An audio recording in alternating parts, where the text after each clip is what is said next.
आज की सबसे बड़ी राजनीतिक खबर तमिलनाडु से सामने आ रही है, जहां अभिनेता से नेता बने विजय की पार्टी और एक नए और विवादित फैसले को लेकर सुर्खियों में। रिपोर्ट्स की बात करें तो विजय के लंबे वक्त से करीबी माने जाने वाले ज्योतिषी और सलाहकार राधन पंडित वेट्रीवेल को तमिलनाडु सरकार में ऑफिसर ऑन स्पेशल ड्यूटी यानी ओएसडी के पद पर नियुक्त किया गया है। ये जानकारी सामने आते ही राजनीतिक हलकों और सोशल मीडिया पर बड़ी बहस शुरू हो गई है। अब सवाल ये है कि आखिर राधन पंडित कौन है और क्यों उनकी नियुक्ति इतनी चर्चा में है। देखिए, राधन पंडित को विजय का निजी ज्योतिषी और आध्यात्मिक सलाहकार माना जाता है। चुनाव से पहले उन्होंने दावा किया था कि विजय की पार्टी तमिलगा वेत्री कजगम यानी टीवी के एक सुनामी जीत हासिल करेगी। उस वक्त कई राजनीतिक विश्लेषकों और लोगों ने उनके इस बयान को सिर्फ ज्योतिष या फिर प्रचार माना था।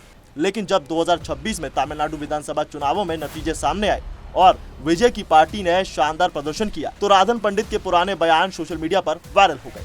समर्थक उन्हें अब भविष्यवक्ता और विजय की जीत का संकेत समझने वाला व्यक्ति कर रहे हैं। एक रिपोर्ट के मुताबिक बात की जाए तो राधन पंडित सिर्फ ज्योतिषी ही नहीं बल्कि एक अनुभवी अंक शास्त्री भी है, जो पिछले कई दशकों से इस क्षेत्र में काम कर रहे हैं। बताया जा रहा है कि उन्होंने पहले भी तमिलनाडु की राजनीति में कुछ प्रभावशाली नेताओं को सलाह दी थी। कुछ रिपोर्ट्स ये भी दावा करती हैं कि पूर्व मुख्यमंत्री जयललिता ने भी कभी उनसे सलाह ली थी। हालांकि इसकी आधिकारिक पुष्टि नहीं हुई है। लेकिन अब सबसे बड़ा सवाल ये है कि ज्योतिषी को सरकार में ओएसडी जैसे महत्वपूर्ण पदों पर क्यों नियुक्त किया गया। सरकारी आदेशों के मुताबिक राधन पंडित को मुख्यमंत्री कार्यालय में विशेष जिम्मेदारियों के साथ जोड़ा गया है। विजय के समर्थक इस फैसले का बचाव कर रहे हैं।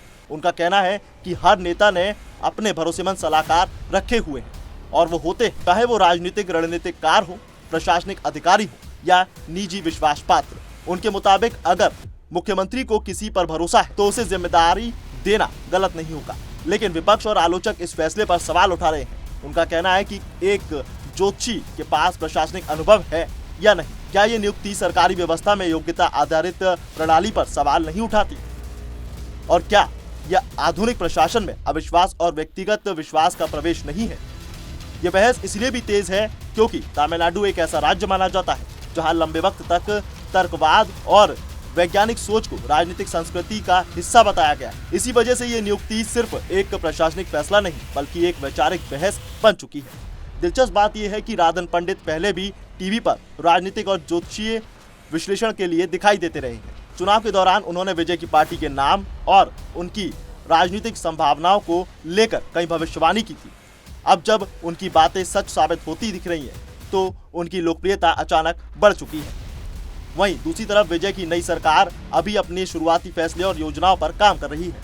लेकिन इस वक्त सबसे ज्यादा चर्चा इसी एक नियुक्ति की हो रही है, क्योंकि यह मामला सिर्फ एक व्यक्ति की नियुक्ति का नहीं बल्कि ये सवाल उठाता है कि आज की राजनीति में ज्योतिषी, विश्वास और प्रशासन के बीच सीमा कहां खींची जाए। अब यही सवाल पूरे देश में चर्चा का विषय बन गया है। आपको क्या लगता है, हमें जरूर बताएं और देखते रहिए पंजाब केसरी।